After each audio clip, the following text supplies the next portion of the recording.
Okay, guys, we will start the session. Am I audible to all of you very clearly? Can you just message me? Okay. No, Afsal, as of now, there is no live sessions for ethics. We will do that. We will have a new batch which will be starting later. This is only recorded sessions. Okay, so let's directly go to the questions. I've taken few of the other questions from the other chapters, not from thinkers now, from the first two chapters, and then the last three chapters I have taken from paper one. And next day, guys, tomorrow there won't be any session. Day after, on Saturday, we will have a session at 7 p.m. again. Okay, so Saturday is also at 7 o'clock, no session tomorrow. We will discuss paper two questions on Saturday. So let's look into this.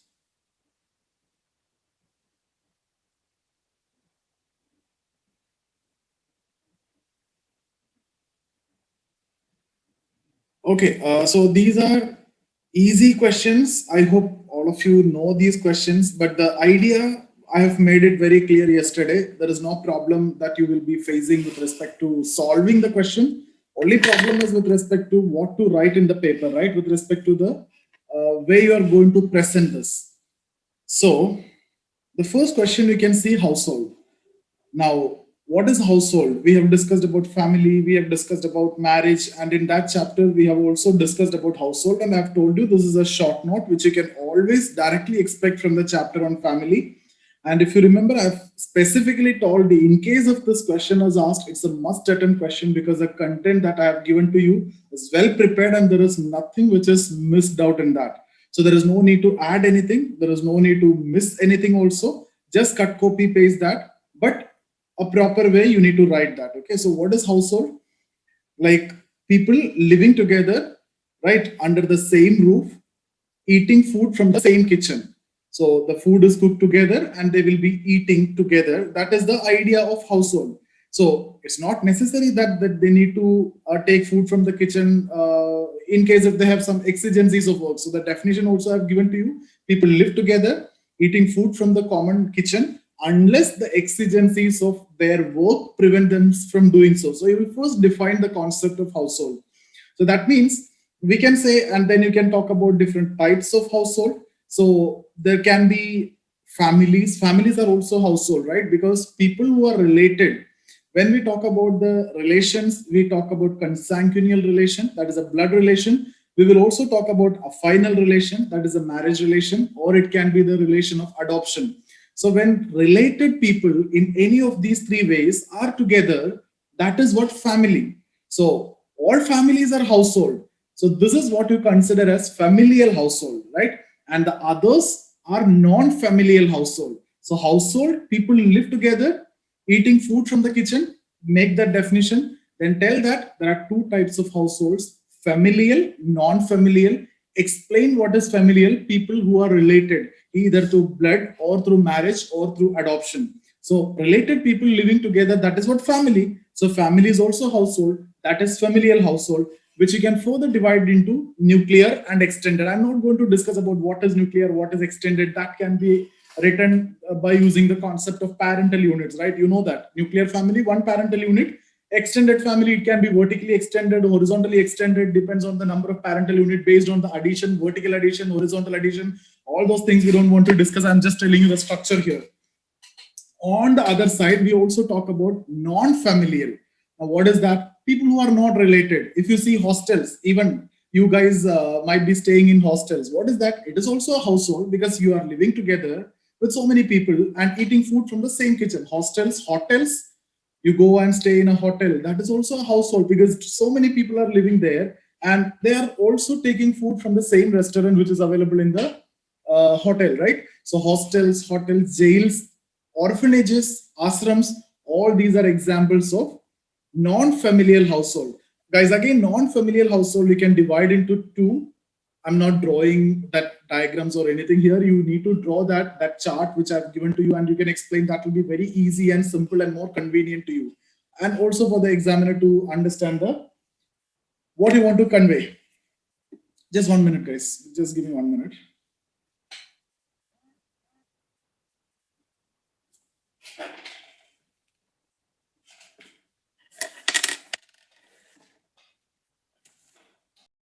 Okay, so on the other side, you talk about non-familial household, which is institutional as well as non-institutional. So whatever I have discussed now, like hostels, hotels, jails, orphanages, ashrams, all these are institutional. On the other side, non-institutional means I've given you enough examples when people are, living in the pipelines, or these migrant laborers, they live under the bridge, right? That means they live under the roof and they eat food from the kitchen. They cook together, and you can see those people who sell things in the signals and all these cases, they are also living together. That is also considered as a household. So never make a mistake. Always you should be in a position to differentiate between family and household. All families are household, right? Because family, people living together and eating food from the kitchen, so all families are household. But in case of family, it is specific case, people are related. But not all households are family. Those related people staying together, that's when you can consider it as family. Unrelated people, the other non-familial household, which is institutional, non-institutional. Okay, so I hope you got that. With that chart, you can explain this, and this is going to be a very simple question. And guys, if you attempt these kind of questions, there you will be filling completely with the contents, and you don't want to beat around the bush. Straightforward question, answer is also straightforward, and nobody can stop you from getting 7 marks for this particular question, right? So 7 mark is something which is really good if you can get it. 6 to 7 is what we can expect. That is what you should be expecting from 10 mark questions. Okay, next is also from family only, lineage and descent. So this is a concept which I have discussed with you, if you remember, in the class, and that time also I've told you, in case if you get this question, it's again a must attempt question because the concept is very clear for all of you. Most of the students are preparing this without actually understanding the concept, just mug it up. You ask to any, most of the students, they have cleared this exam. Even my batchmates also, they used to tell that some concepts like lineage and descent, then Parsons theory, right, social system and all, they just mug it up actually without knowing the concept. This is not only for you guys, it is the same for those who have cleared the exam as well. So there's a concept which you need to understand. So here, how will you answer this? This is lineage and descent. Mainly, we first talk about descent because lineage we can explain in two ways. One, as part of descent. So we will be starting with the concept of descent first. What is that? It is related to the kinship system, right? So there's a concept we are discussing in the context of kinship system. So you explain what is that kinship and the kins, the people who are related. So what is the kinship system? It is a way of limiting the kins. What do you mean by kins? Relatives. So there are different descent principles. So what do you mean by descent? Descent principles, these are the method, or these are the ways in which you limit your relatives. So when I ask you, what do you mean by descent principle? What you will say? It is a method of limiting your kins. It is a method of limiting your relatives. I can limit it, not me. It is a society. The norms and values which will be fixed in the society, right? I cannot do, you cannot do, individuals cannot do that. But the descent principles, various principles are there, which will do what? Limit your kins, your relatives. It can be at the lower level, family. What are the different descent principles? We have discussed 4 different descent principles. Family at the lowest level. You consider your relatives as your brother, sister, your father, mother. That's the most simplest form of the descent principle, or the most easiest form of limiting your kins or relatives. You don't want any more relation, so that is at the lower level, family. Higher than that, number of families will be added. Up to 5 generation you go. What is that? That is lineage. So you may go up to 5 generation there. That means your father, father's father, his father, mother, mother's father, his father, like that you extend. So what will happen when you extend that?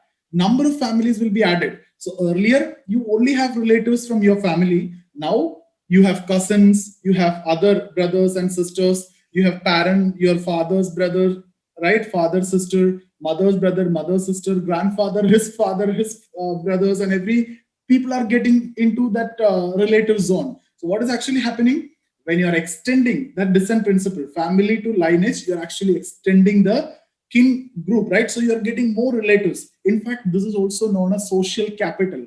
What is social capital, guys? Social capital means, what is economic capital? When you have money, that is what economic capital. What is social capital? It's about your relatives, it's about your friends. Who's there to help you, or who's there to support you in crisis? In terms of economy, if you have money, you get everything. You get support, and whatever you want, you will get it.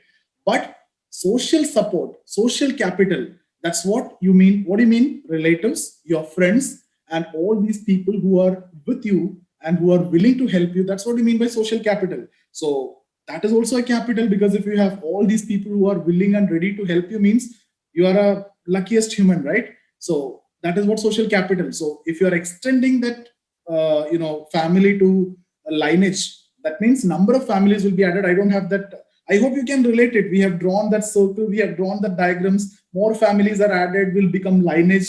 First circle is the family. Above that we have made a circle. In that we have made some small circle also, that is lineage. Number of lineages, that is what clan. And if you connect it, I've told you clan is what you can understand as Gotra in Indian context, because this is something which we are discussing in paper 1, right? And also which is there in paper 2. So when we discuss in paper 2, clan is what Gotra. Above that, there is fratry. That means which is a mythical ancestor. So up till clan, you may be able to trace your ancestor. Beyond that, you may not be able to trace the ancestor. It's a mythical ancestor. You don't know who's your ancestor, right? So that is a fratry. And fratry in Indian context, we can connect it with caste. So family, lineage. So I have also talked about lineage. See the question, lineage and descent. Lineage, one explanation is given. What is that? It's one of the way in which you limit your kins. That's a descent principle. One explanation of lineage is done. The other one I'll give you now. In fact, you know that. I'm just telling you the way you're going to write the answer, right? So lineage is the method in which you will limit your kins. That is above family. Up to 5 generations generally. Above that, you have clan, which you can connect it with Gotra. Why I'm telling this is because you may see these concepts like Gotra exogamy, right? Caste endogamy, which is actually nothing but clan exogamy. Why you need to marry outside the clan? You know the logic. Because people are related, you are all from the common ancestor. So people are blood related. And this is a typical rule which is followed in North India, but not in South India. Clan exogamy. Caste endogamy, marry within the caste. If you're a Brahmin, marry within Brahmin, but in different Gotra. You should not marry from the same Gotra. If it is fratry, means at that higher level caste, you cannot trace the ancestor. So the question of blood relation and all is not existing there, because it's a mythical ancestor. Clan, you can trace the ancestor.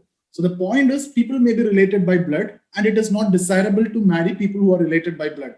That's the rule in North India, in the kinship system, especially in the marriage rules, which is followed very strictly in North India. And this is also the reason behind honor killing. People generally talk about, not people, media, that is also honor killing, intercaste marriage, interreligious marriage. You can say that is also honor killing, because it is anyway affecting the honor. But sociologically, you need to understand in this way, clan exogamy is the rule, caste endogamy is the rule. See, you're marrying outside your caste is not a big problem. It's not a big problem. For example, if a Kshatriya is marrying a Brahmin, in fact, it is your honor is getting appreciated. You're marrying a Brahmin, at least one person is getting better, right? That is what you studied as Anuloma, concepts like Anuloma and all. So that's not a big deal. But if you marry in your clan, in your Gotra, that's a big problem. Why? People are related by blood, and that's not at all accepted. That is against the honor of that particular Gotra or community. And that's why this village elders or Gotra elders or that clan elders will order for killing them to protect the honor, because that should not happen. That is not supposed to happen. You should not marry among your relatives. And guys, in most of the areas in North India, if not now, before, when that not much population and all is not there, even now also, all these Gotra members or clan members who are the descendants, you can write like this, descendants of the same ancestor, they live together in a village. So what does that village comprise of? It's a clan, it's a Gotra. So entire people in the village is related one way or the other, because they all have the common ancestor, they all are living together. So as per the rule, can they marry from the village? No. That is why you should marry outside the village. It is not actually you need to marry outside the village. Village exogamy is not the rule. Rule is clan exogamy and Gotra exogamy, but entire clan is living in the village, and that's why it is village exogamy. People who don't know the concept, they will write in newspapers, those people who are writing the articles and all, they will just write village exogamy, not even using exogamy word, marrying in the village, creating problem. That's how they write. And they take it as different case, right? And intercaste marriage, interreligious marriage is what honor killing for them. But for us, okay, that may be the case in your GS paper. If you write all these things in your GS paper, the GS paper evaluation person may not be able to understand. But in sociology, this is what you need to specifically write. So the point which I want to tell you is I just want to explain the concept of lineage and descent. And since I've discussed with that, I'm just explaining the other part as well. Okay, this is what honor killing, the clan, Gotra concepts, and that is known to you, and then that is very simple. Then there are various descent principles which I have given to you, double descent and all those things that you can see. Lineage, that is part of descent which I have discussed. Second, it is the line in which you will inherit. What you will inherit? Property, identity, these inheritance. So lineage can also be understood in terms of line of inheritance. Line of inheritance, that is also lineage. So two ways you can explain lineage. Descent means it's a method of limiting kins. One word, if I need to tell you what is descent, it's a method of limiting kins. What are the common methods? Family, lineage, clan, and fratry. Then other principles which I've given to you, can discuss that. Okay, write that as well.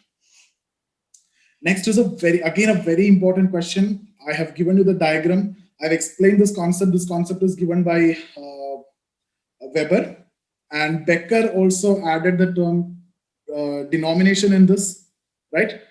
So sect, cult, continuum.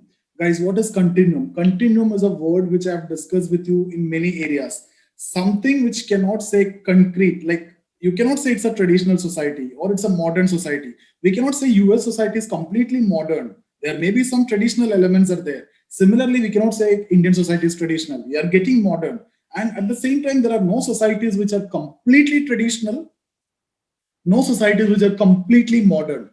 Or in another way, you can use the pattern variables and can tell there are no societies which is completely achievement oriented, no society which is completely ascription oriented, right? So it will come in between. You cannot completely say 100% this is the case. 90-10, 60-40, that is how you can tell. India may come in 60-40 range. US may come in 90 range if you talk about modernity. Okay, so that is how you explain continuum. Again, I have used this when we discussed about tribe caste continuum. Tribe on one side, caste on the other. We cannot say all are very primitive tribes now. A lot of Sanskritization, a lot of changes, and a lot of developments have happened. But at the same time, they have not reached the mainstream level as well. So tribe, caste, you can actually understand any tribe in terms of continuum. They will stand at different levels of development. Similarly, we have discussed about joint family, nuclear family. We cannot completely say Indian family system now is nuclear family. It is not completely converted. We have jointness, okay, and then we cannot completely say it is joint family because we are not living together. What is there? Jointness is there. So between nuclear and joint family, it will stand. We stay as nuclear, but we have jointness. So can we say joint family? No, because no parental units, no common property, no common roof, right? You are not living together. At the same time, we cannot say nuclear family because we have obligation, we have jointness, and all those things are there. Yeah, extended family. Okay, so that is what continuum means, right? In between. So cult sect continuum or sect cult continuum, what is that, guys? I hope you know the concept, so I'm not telling this. The concept is actually given by Weber, and the word denomination was added by Howard Becker in between. So it's actually cult, sect, denomination, religion. These four terms you need to explain in this question, even though the question is asked on sect, cult, continuum. You can explain the four. So there is a established religion, for example, Hindu religion or whatever it is, and some Protestant, some different questions will be raised or different ideas will come. So within Hinduism, a new cult will emerge, which is leader oriented. You know that. So a new cult will emerge, which is leader oriented, and he start propagating new ideas, which is totally against, not completely against, which is slightly different to that religion. After the death of the leader, it will become a sect where more and more members will be added, more people follow the ideology, right? And then it will get some more established. So more membership will be coming, which is going against the religion now, right? Which will propagate completely a new ideology and which will go against the religion. So that is a sect stage. Third stage, it's a kind of protest, right? As a protest to the mainstream religion, cult is coming, then becoming sect. That protest is just cooling down. That stage is what? Denomination. And then finally church, that is a religion. This will become a new religion. So cult, which is coming from a religion, you remember that diagram, religion, then cult, it become a sect. Then when it is cooled down, it become a denomination, and then it become a religion at the end. And then involuntary membership, and it will be much more organized. Its own rituals, beliefs, and everything will be there. And from this religion, when there is a protest again, a new cult will form, will become a sect, will become a denomination, will become a new religion. From there, another cult. So this is going to continue like this. That's why we are talking about sect cult continuum here.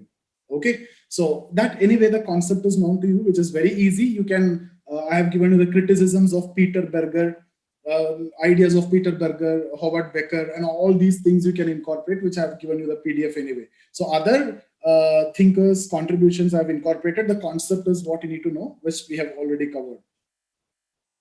Okay, guys, now this is the one which you can consider it as a question from your last chapter, 10th chapter, because that is about social change. But I will consider this as a question directly from thinkers. So if the question is asked on social change, do we need to separately prepare Karl Marx for 10th chapter? No, right? Can anyone tell me which theory you're going to write here in message? Can you just message me? Which theory of Marx will you write here in this question? In fact, all the theories of Marx, right? Class struggle or historical materialism, everything is the same only actually, right? In historical materialism also he's talking about change and evolution. In class struggle, how the change is happening. So both are fine. In fact, you need to write the combination of both. Both you need to write if the question is asked. So historical materialism, if you see, Marx is talking about evolution, not in the first stage. First stage is about his idea about society. That should be the introduction of this question. His idea about society and change. For that matter, that should be the introduction for any question from Marx. His idea about society and change, production process, economic infrastructure, superstructure, and all those things. Economic infrastructure, shape superstructure, which in turn will help in the functioning of the economic infrastructure and all those things, with systemic view and everything that you can write briefly in the introduction. Then historical materialism, if you see, he's talking about evolution, social change, right? And primitive communism to ancient to feudal to capitalism to socialism to communism. I'm not completely explaining all those.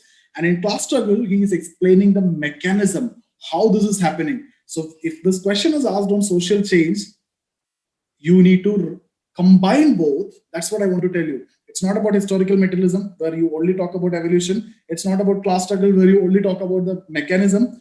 There's a question about social change where you need to talk about evolution and the mechanism. So you need to add from both the theories and then you need to write an answer for this. And then that is going to be the perfect answer. Yeah, but here the second part is most of the students will miss this. You need to critically examine. So once you write the social change part, it's a 20 marker. So I've told you all the thinkers, how you're going to critically analyze. You will start writing CCR. Once you're done with introduction, that is this idea about society and change, then evolution, then mechanism of class struggle.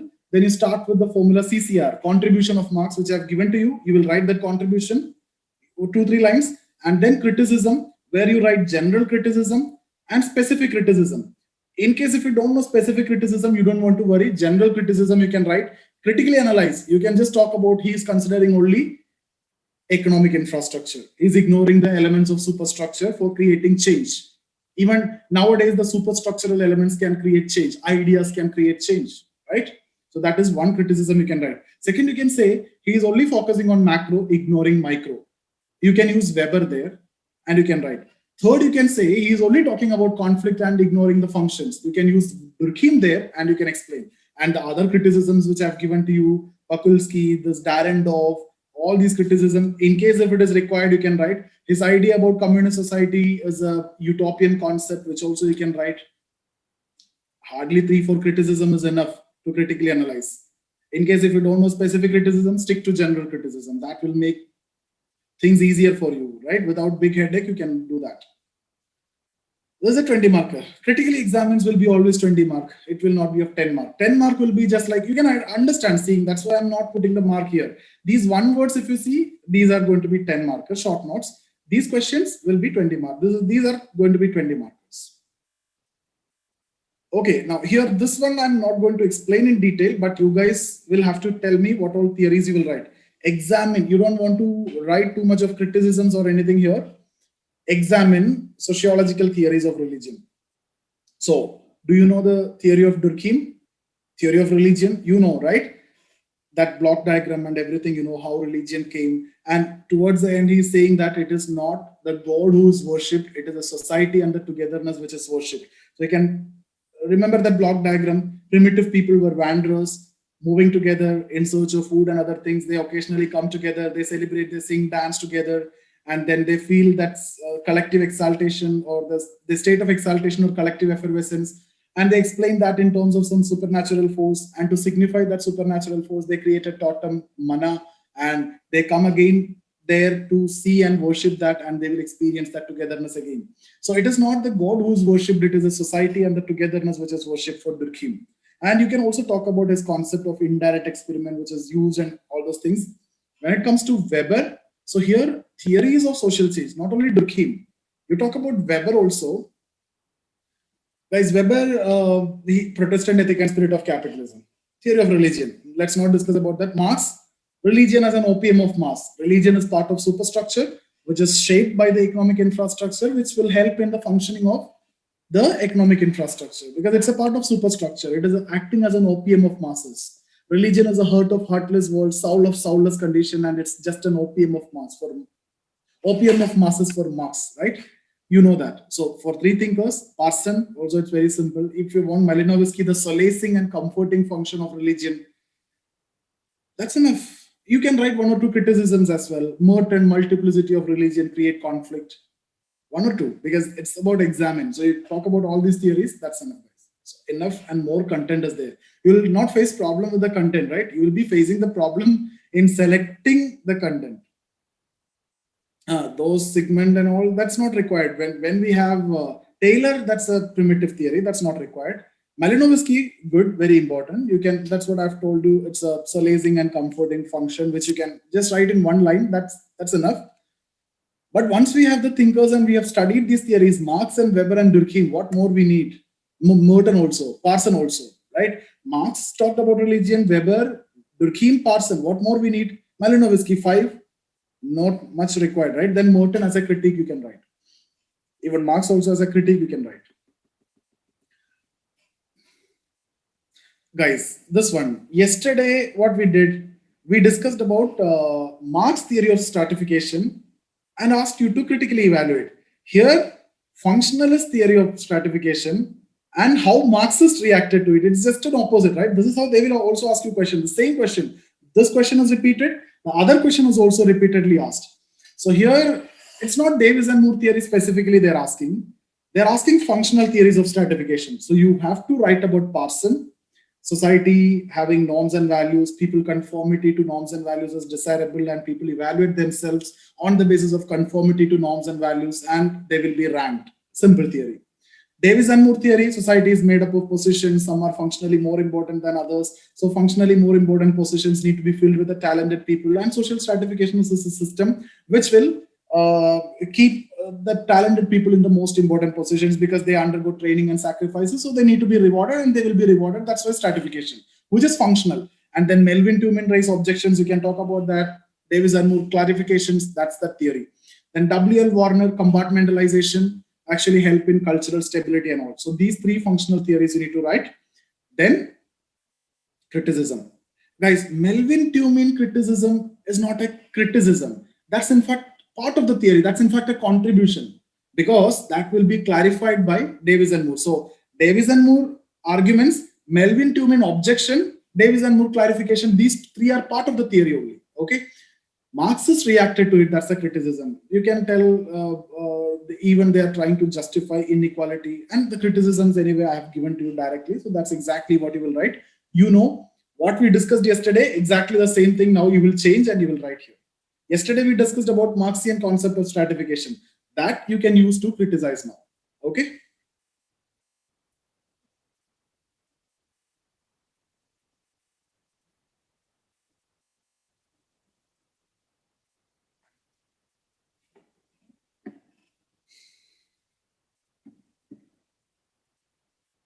Guys, next one from your chapter 3, right? Positivism and its critique. A very easy one. Everybody know this. But the point which I want to tell you is this year they ask you positivism and its critique. Next year it will be non-positivism. There are some cases where they ask both. So how will you answer this question? It is direct, positivism and its critics. So you will write the principles of positivism. What is positivism? Initial sociologists wanted to make it similar to natural science to get that initial legitimacy. Talk about Durkheim, Herbert Spencer, Auguste Comte, right? And then initial approach they followed is positivist approach. Then conditions of positivist approach, focusing on external reality, they will completely ignore the internal aspect, and then cause and effect establishment, making theories, proper explanation, testability, objectivity, using methods, right? Quantitative methods, inductive theories, all these are the elements which you're supposed to write in detail there. And then write the criticism. What is a criticism? It is not complete understanding because you're only studying external reality. Then the problem of objectivity, problem of theory, problem of testing, which is not practical in sociology, because in natural science, you can go to lab and you can test it, chemistry or physics or biology or whatever it is. That's not possible, right? In case of human beings. So that is a criticism. And also write the contribution of Weber, the contribution of Mead, and also write non-positivism towards the end, and then only you should conclude it, right? So don't, even though the question is about positivism and its critique, as a criticism, new approach came, that is idealism, and then interpretive sociology of Weber, interactionist approach, symbolic interactionism of Mead, and then pure non-positivism by Harold Garfinkel or Peter Berger, Thomas Luckmann, Alfred Schutz, write the contribution and then conclude. So, guys, this is how you will have to express your knowledge. Don't think that the question is only about positivism and I'll write only about positivism. If you write non-positivism, that's not what people call beating around the bush. No, you're writing the answer, and towards the end, you're also telling that since you don't have any other opportunity here, they're not asking about non-positivism, but you have to tell the examiner that you look, this non-positivism is coming because of the criticism of positivism. That is how you need to connect it. Don't randomly write non-positivism just like that. And you don't want to write the principles and everything. Just mention that contribution of these, at least bring these names as well. Alfred Schutz, Peter Berger, Thomas Luckmann, Harold Garfinkel, phenomenology, ethnomethodology, interactionist approach, interpretive approach. Your answer should be filled with these words. Okay, that's the only idea. If you don't know the concept, but these words are there in the syllabus, act like you know that, right? Just write towards the end, these are things. So he will believe that you know everything. And that is a good approach, because in case if you are facing any problem with the content here, you can actually manipulate and adjust it with from others. That's how you can manage it. Next question: sociology is a science or not? You know what you need to do here, right? Talk about the context. Sociology emerged. Initial sociologists, what they wanted to make it similar to natural science, and then what they did, they used methods from natural science. Even they followed positivist approach, followed the methods directly from natural science. Talk about Durkheim, statistical techniques he have followed. So all these are from natural science, and they wanted to make it similar to science. Talk about the conditions of science, initial understanding of science, any body of knowledge which satisfy the principles of empiricism, naturalism, inductivism was considered as science. But later the understanding of science have been changed in terms of method of inquiry rather than body of knowledge. And the conditions, intersubject reliability, quantifiability, objectivity, theory building, testing, and tell to what extent sociology satisfy these conditions of intersubject reliability, objectivity, quantifiability, theory, and testing. Each you can substantiate. You can talk about n number of theories. You can talk about objectivity. Weber have given methods to ensure objectivity. Durkheim have given methods to ensure objectivity. And many sociologists have stressed on that. And then tell the limitations. There you bring the phenomenologist and ethnomethodologist and others. They're not concerned about objectivity. They're not concerned about the theories, right? And you're dealing with human beings. Human beings' emotions are there. And conclude with who statement? Can you guys tell me here? Which statement I've told you to conclude by? You need to use to conclude. I've given you two, one Weber and then Karl Popper. Weber says, natural science deals with matter which do not have consciousness. Therefore, the behavior can be predicted easily in terms of cause and effect relationship. So objectivity can be ensured. On the other hand, sociology dealing with human beings who's having consciousness and the behavior cannot be predicted in terms of cause and effect easily, and hence objectivity, there may be problem. But then still we try to ensure objectivity with proper training of the investigator, proper methods, and the method of inquiry is scientific. Because of that, we can consider sociology as a science, but not similar to natural science. It's a science in itself. It's a social science. This should be your conclusion. Moreover, the statement by Karl Popper, science is not a body of knowledge. It's a method of inquiry. It's a method of studying a phenomena. So if the method that you're using is scientific, logical, then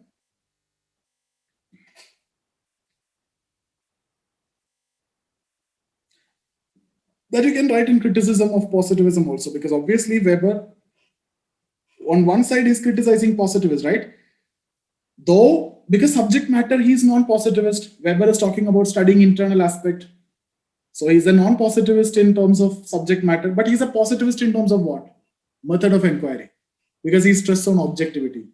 So there is an element of positivism in Weber, there is an element of non-positivism also, and he's considered to have bridged the gap between the two. But obviously you can use Weber when you criticize positivism, because positivist is talking about external reality. Weber have introduced an element of non-positivism by introducing the internal aspect.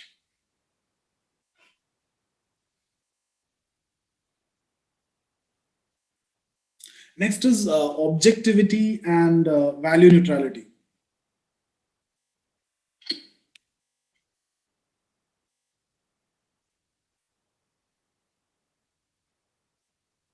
Guys, so this is also from that initial chapter. So talk about what is objectivity, what is value neutrality. Tell that initial sociologist approach, they wanted to, again, the same thing, wanted to make it similar to science. So they followed methods from natural science. They followed the positivist principles.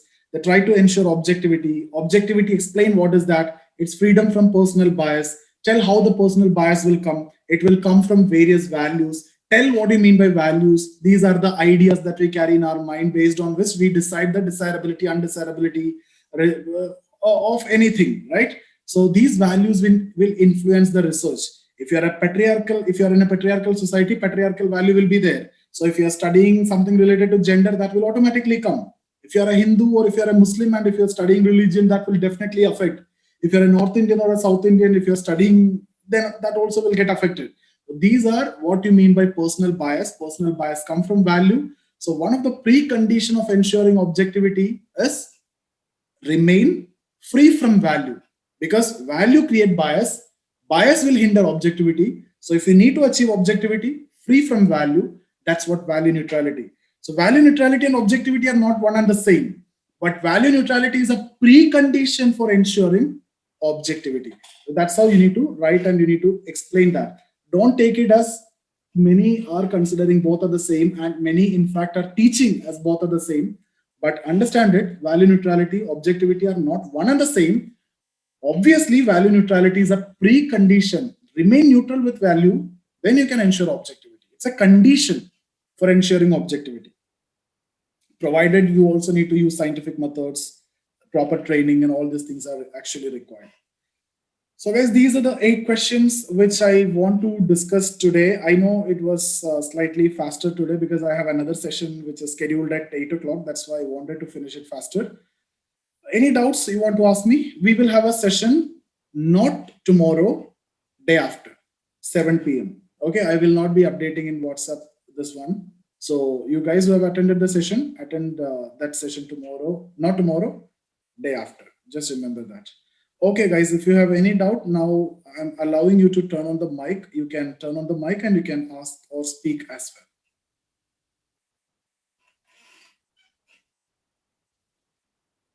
So can we write a feminist perspective as a criticism in the sociology? Yes. Feminist perspective, if you can bring that. Okay, so. For example, when you talk about here, I don't find anywhere, not in mainly family you can bring, and then here in these questions, not much scope is there, but yesterday when we discussed, I think I've told you some area where there was scope. So in Here, not much religion, scope. there's a feminist, sociologist. She says that all the major gods in every religion, like they are Religion, you can criticize. right.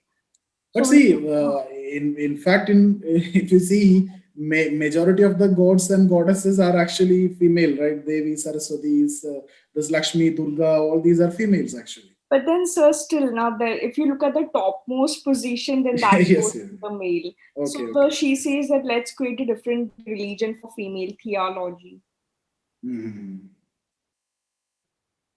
Even here, since they have asked specifically about Marxist reacted to it, you don't want to use feminist perspective, but female thinkers in the using Marxist perspective, you can use there, but not. But otherwise, there is not much scope. Only in that theory of religion, I think you can use that. Otherwise, no scope is there. Yes, sir.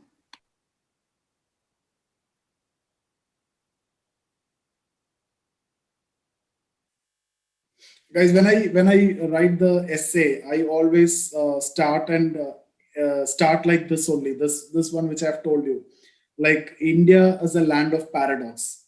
And we any question related to women mainly, because anyway you can expect a question related to women in your essay. So this is something, or any conclusion is common for all the social related case, because one question will be there with respect to social. Don't attempt to only one social and take the other one differently. It will be better, but in case if you feel like, you can take both as social, because that will make the examiner understand that you are a sociology student. And that is, I don't think that is good, but it's okay. It's up to you again. So I always start like this if it is related to women. India is a land of paradox. On one side, we treat women as goddesses, and on the other side, we deny all status and independent existence and everything. That's how the statement going on, that you can manipulate in your way. Then in the conclusion, I used to quote Ambedkar, Dr. Ambedkar, but I won't tell Dr. Ambedkar. You can say something like this: till independence, till 1947, whatever problems that we had, whether poverty, literacy, unemployment, inequality, whatever problems that we suffer, we could have easily blamed it towards the British. It is because of their administration, it is because of their negligence we are suffering. But after independence, whatever problems we face, and despite 60 years, right, 60, 70 years, if we are still facing the same problem, if still we are facing problem of hunger, unemployment, then to whom we have to blame? We have to blame it to ourselves. And collectively, you need to manipulate that. You have to change that. But the idea is this. I hope you got that first line and last line. Any women related case, you can write the conclusion as well as introduction, this one. Any social related case, towards the end, you can write this Ambedkar statement in a modified form. Okay. So Hello, that's sir. it, guys.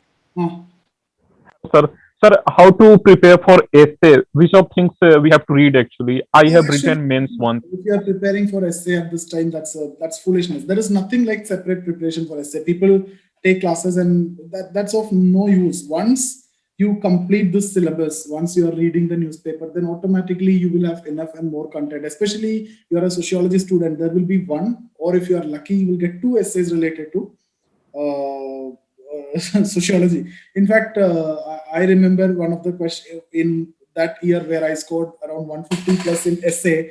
I got two questions from sociology. One is related to power, and the other is related to something like policy paralysis, where I've talked about completely whatever is there in your paper to community development program, land reform, and this poverty problems. All these are not the problem of policies, it's a problem of implementation of policies. That way I have written, and I got good mark. So I have never made any separate preparation for essay. It will be automatically covered with your optional. And when you're reading these general things, newspaper, EPW, and all these things, you are done. Only thing is that how you're going to write it. That maturity you need to achieve over a period of time through reading the editorials. It's not that you need a separate preparation, allocating some time for essay. Though it's like one subject you will be getting good mark, but it will automatically come with your optional and your general knowledge. There is no specific and separate preparation required, but optional you have to do that in detail. Ethics you have to do that. Ethics also you need to score 140 plus. That is something which have to be taken very seriously, just like your optional. I would always say essay, ethics, optional. If you're done with, consider your essay and ethics as your another optional. Okay, and then like the way you prepare sociology, you do that also. Then you are actually done. Even if you are scoring very average marks in your, this is how I also did. That's why I'm telling this to students. Sociology I scored really good. Essay also I had around 150. Ethics also around 140 marks I had. Then imagine what I need to score there. I got around 80s and 90s like that only in my paper 1, paper 2, paper 3. That's an average mark. Oh, That's enough. So this is exactly what you need to do. Consider essay and ethics as your one optional, right? Keep it separate and study like an optional. But essay automatically will be covered. Ethics, spend some time because you will get back. It will be rewarded. GS, whatever you learn, there is a limit. If you're lucky, you will get that good score with effort. But otherwise, it's slightly, nobody can predict what you're going to get in ethics, essay, the GS papers. Ethics, as of now, you have the recorded sessions in case if you want to study. I am not decided because I don't have time now to start another batch, engage with so much of other work. So sociology batch is there. I'll definitely do after the prelims. One batch will be there. Sir, about philosophical essays, how should we align them? Should we write them like ethical ones? Philosophical essays. Philosophy, actually, once the ethics paper I've introduced, now it is going to be very easy for you to write a philosophy related essay, because in ethics we are studying all those moral philosophers. Whatever advantage was there for the philosophy student, you are also going to get that. But provided, that's why I've told you, you have to do your ethics well, because there is a chapter on contribution of moral thinkers. Once you have done that properly, all the important moral thinkers, and if you know that moral ethical principles of each thinkers, let's not discuss about that here completely because I don't have time. If you have done that, then any essay related to philosophy also can be tackled easily, because you will get that flavor of that thinkers, whether it is Socrates or Aristotle or all the thinkers, Immanuel Kant or everybody will get to know. Okay, sir. In fact, your preparation of ethics will definitely, guys, that's why sociology and ethics, if you focus, automatically your essay will get done. Your philosophy part will be done, your sociology part will be done. And if you focus very good on sociology, trust me, 5 questions from paper 1 directly you will get easily, which will be very difficult for a GS student. You may think that it is easy. Everybody think that it is going to be easy, but they won't score. Only sociology student will score good in paper 1. Because history and geography is common for everyone. That social part, you will get an edge for sure.